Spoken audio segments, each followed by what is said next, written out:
Nag-number 1 sa opening day ng MMFF 2024, kaninong entry kaya?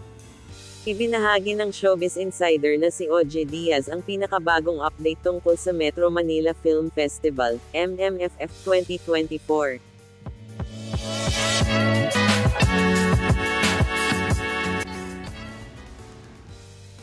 Sa Facebook, ibinunyag ni OJ kung aling pelikula ang nangunguna sa box office sa opening day ng Film Fest.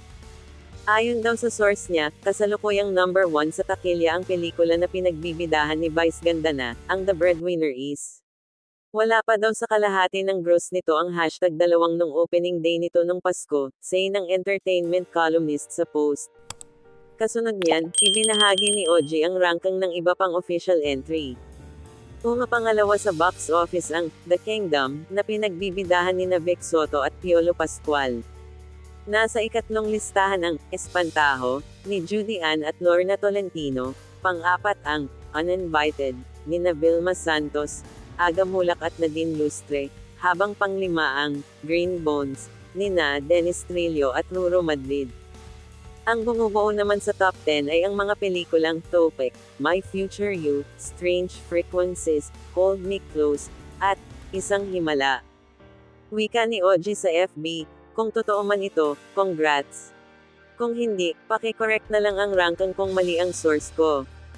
Paglilinaw pa niya, magbabago pa ang trend yan after the awards night. Normally, pag humahakot ng awards, curious ang mga tao na panoorin. Kasunod niyan, inilarawan ni OJ ang pagsali sa MMFF bilang isang sugal na kailangang maging triple ang naging puhunan sa pelikula para mabawi ang mga nagastos. For example, may isang pelikula dyan, 90M ang puhunan, yung isa naman ay 68M. Yung isa ay 60M naman. So ay times 3 mo yun para mabalik lang ang puhunan. Wala pa yung kita doon, paliwanag niya. Bukod sa pagiging magastos, kailangan din daw talaga na todo effort pagdating sa ganitong film fest dahil bukod sa promo at marketing, may mga out-of-town mall shows pa na kailangang gawin para mapansin ang pelikula. Kaya sa MMDA, baka may consider yung 6 to 8 entries na lang next year para malaki ang chance na kumita lahat o kahit man lang maibalik ang puhunan, panawagan ni OJ. Ang MMFF 2024 na ay aarangkada sa mga lokal na sinehan hanggang January 7, 2025. Ang gabi ng parangal ng Film Fest o Awards Night ay gaganapin na mamaya, December 27, sa Parañaque City.